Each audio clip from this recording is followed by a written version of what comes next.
The year 1997 is remembered for a lot of things. In the world of golf, Tiger Woods would become the youngest person ever to win the Masters. In the world of film, Titanic would smash box office records, and in the world of gaming, the N64 and the PlayStation would release the two games that would forever be synonymous with each other. Join us now as we look back at the year in gaming that was 1997. The third annual E3 is held in Atlanta again. FuncoLand would open its first location in the greater Cincinnati area. Sadly, Gunpei Yokoi, the creator of the Game Boy, would tragically die in a double car accident. TSR Inc., the owners of the D&D tabletop role-playing game, would be bought out by Wizards of the Coast. And 3D Realms would officially begin production of Duke Nukem Forever, which would go on to be the winner of various Vapor Awards throughout the years. Nintendo releases the new style Super NES, a remodeled version of the original Super NES in North America. They also released the Rumble Pack for the N64, a force feedback add-on to be added onto the back of the controller, which was included with the release of Star Fox 64. Sadly, Sega would announce that both the Genesis and the Game Gear would be discontinued.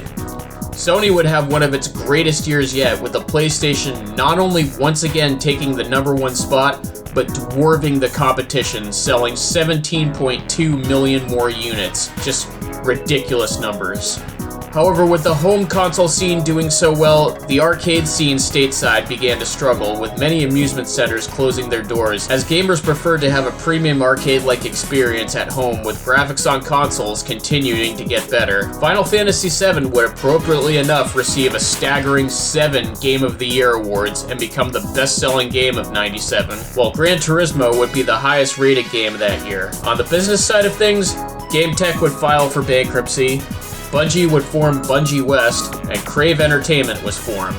I sued Panasonic. They never said I shouldn't use their microwave to dry off my cat.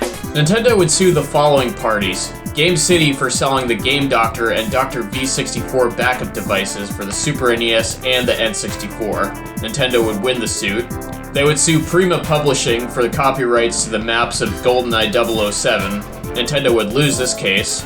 And finally, they would sue Sony over copyrights about Mario games. Other games released this year included Castlevania Symphony of the Night, the aforementioned GoldenEye 007, Tomb Raider 2, Ultima Online, IQ Intelligence Cube, Parappa the Rapper, Oddworld Abe's Odyssey, Diablo, Grand Theft Auto, and Fallout.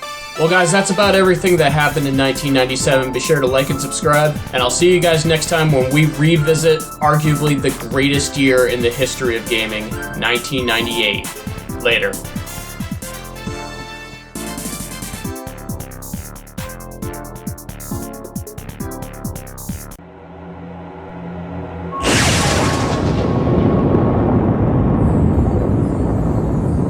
Welcome to my home, Sub-Zero. If you're still looking for the amulet, you can find it at the pyramid's apex, around Shinnok's neck. Yeah, actually, I came to let you know that I just watched the latest Year in Gaming video, and they didn't even talk about MK4. What? Are you fucking kidding me? Do you have any idea how many people want a re-release of that? I say we go to the official Arcade 1UP fan page and read John D's DMs.